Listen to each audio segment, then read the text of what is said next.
Selamat pagi dan salam sejahtera bagi Bapak, Ibu, dan saudara-saudari yang terkasih dalam Tuhan kita Yesus Kristus. Kita akan memulai siraman rohani pagi kita. Mari kita bersatu dalam doa.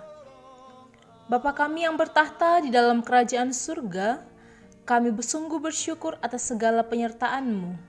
Sebentar lagi kami akan mendengarkan firman-Mu. Mampukanlah kami memahami dan melaksanakannya seturut dengan kehendak-Mu. Di dalam nama Tuhan Yesus Kristus kami berdoa dan mengucap syukur. Firman Tuhan bagi kita tertulis dalam 1 Korintus 1 ayat 8. Ia juga akan meneguhkan kamu sampai kepada kesudahannya, sehingga kamu tak bercacat pada hari Tuhan kita Yesus Kristus. Demikian firman Tuhan. Sepanjang ayat 4-9, pelaku aktif dari kata kerja pasifnya adalah Allah. Namun demikian, ayat 8 bersifat membingungkan. Beberapa penafsir berpikir bahwa untuk pertama kalinya dalam bagian ini, Kristus adalah rujukan dari kata yang ia. Sepertinya, secara kontekstual, lebih baik untuk menganggap bahwa Allah Bapa masih merupakan pelaku aktif yang menopang orang percaya dan menetapkan kebiasaan yang biasa diterima oleh mereka. Istilah meneguhkan digunakan sebelumnya ayat 6. Gereja ini harus distabilkan, menjadi konstan dan tak tergoyahkan. Ini adalah salah satu tujuan utama dari surat Paulus kepada mereka. Injil Kristus dikonfirmasikan, dan mereka yang dikonfirmasikan oleh pertolongan Tuhan. Dalam 2 Korintus pasal 2 ayat 8, Paulus ingin kasih mereka kepadanya untuk dikonfirmasikan.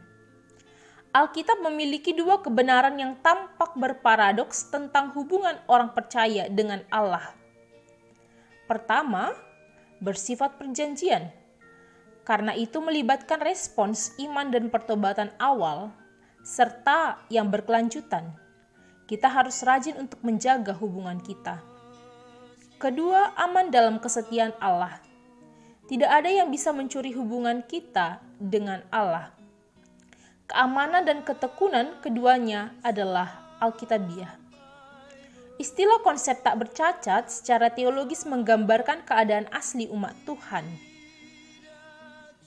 Dan dosa serta pemberontakan telah menghancurkan kondisi persekutuan yang sempurna.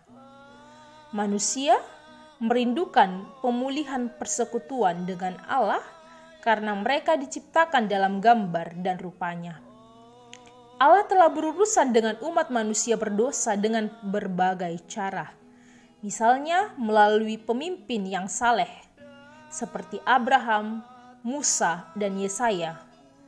Melalui sistem pengorbanan seperti tertulis dalam Imamat 1-7, dan melalui teladan yang saleh seperti Nuh dan Ayub. Pada akhirnya, Tuhan memberikan Mesias sebagai wahyu Allah sendiri dan sebagai korban yang sempurna untuk dosa. Sesungguhnya, orang Kristen diciptakan tanpa salah, seperti progresif melalui pekerjaan roh, dan memang tujuan kekristenan adalah keserupaan dengan Kristus, yang pada kenyataannya adalah pemulihan gambar Allah yang hilang oleh karena kejatuhan Adam dan Hawa.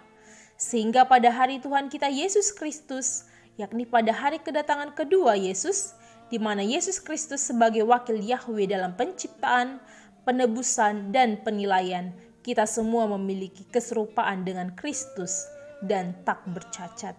Amin. Kita kembali berdoa.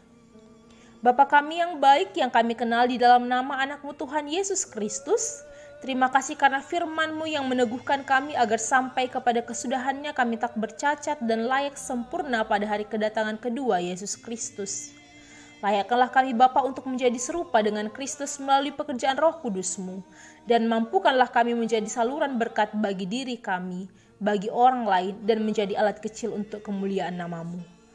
Bapa, kami berdoa buat setiap tugas dan pelayanan yang kami laksanakan di sepanjang hari ini. Berikan kami hikmat dan kebijaksanaan serta kesehatan yang daripadamu. Di dalam nama anak-Mu Tuhan Yesus Kristus, terimalah doa kami. Amin. Bapak, Ibu, dan saudara-saudari yang terkasih, demikianlah siraman rohani kita. Selamat beraktivitas dan Tuhan Yesus memberkati. Shalom.